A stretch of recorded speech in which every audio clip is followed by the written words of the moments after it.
ভবানীপুরে সমস্ত হিন্দু, জৈন, শিখ, বুদ্ধিস্ট যারা আমাকে ভোট দিয়েছেন তাদেরকে প্রণাম জানাই। আমাকে ভবানীপুরে ভোট দেয়নি, জিতিয়েছে হিন্দুরা, জৈন, শিখ সমাজ। আমি তাদের প্রণাম করি। এই সিট যেটা দরকার ছিল ডক্টর শ্যামাপ্রসাদ মুখার্জি কলকাতা দক্ষিণ পূর্ব থেকে প্রথম জিতেছিলেন লোকসভায়। এই আসন না জিতলে ডক্টর শ্যামাপ্রসাদ মুখার্জি স্বপ্ন পূরণ হতো না।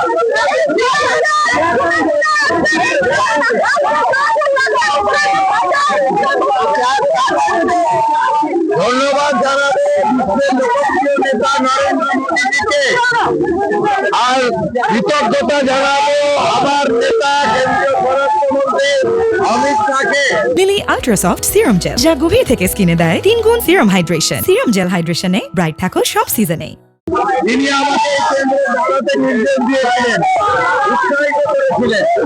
আর আমার এই জয় 300 বিজেপি কর্মী যাদের আত্মবলিদানে আজকে বাংলার পরিবর্তন, সেই 300 বিজেপি কর্মী এবং হিন্দু শহীদ হরগোবিন্দ দাস, চন্দন দাস সহ যারা হিন্দুত্বের জন্য প্রাণ দিয়েছেন তাদের প্রতি উৎসর্গ করলাম।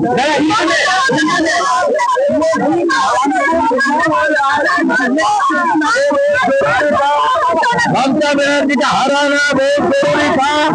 ममता बनर्जी का राजनीतिक संघर्ष अभी हो गया है।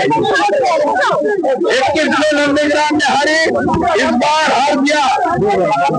इस बार भी हारा, 15,000 से ज्यादा वोट से उनको खुल के मुसलमान वोट दिया। वार्ड नंबर 77 में जितना मुसलमान वोट देने के लिए निकला सब ममता को वोट दिया। और मुझे हिंदू से जो 32 लोग ने आशीर्वाद देकर जिताया। ये जीत हिंदुत्व का जीत है, ये जीत बंगाल का जीत है, ये जीत नरेंद्र मोदी जी का जीत है।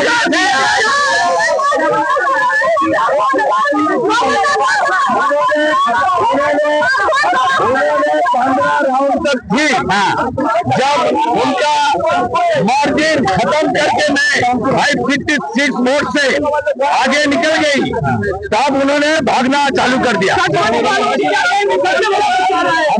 मुझे खास करके जो बंगाली हिंदू एरिया है क्षेत्र 82 नंबर वार्ड, वो खुल के वोट डाल दिया, लोग खुल के वोट किया।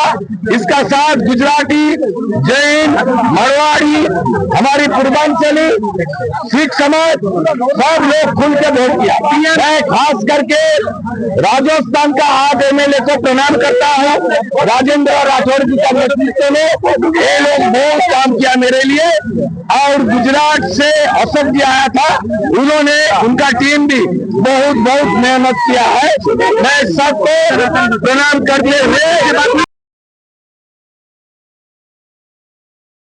Lily ultra soft serum gel, যা গভীর থেকে স্কিনে দেয় 3 গুণ সিরাম হাইড্রেশন। সিরাম জেল হাইড্রেশনে ব্রাইট থাকো সব সিজনে।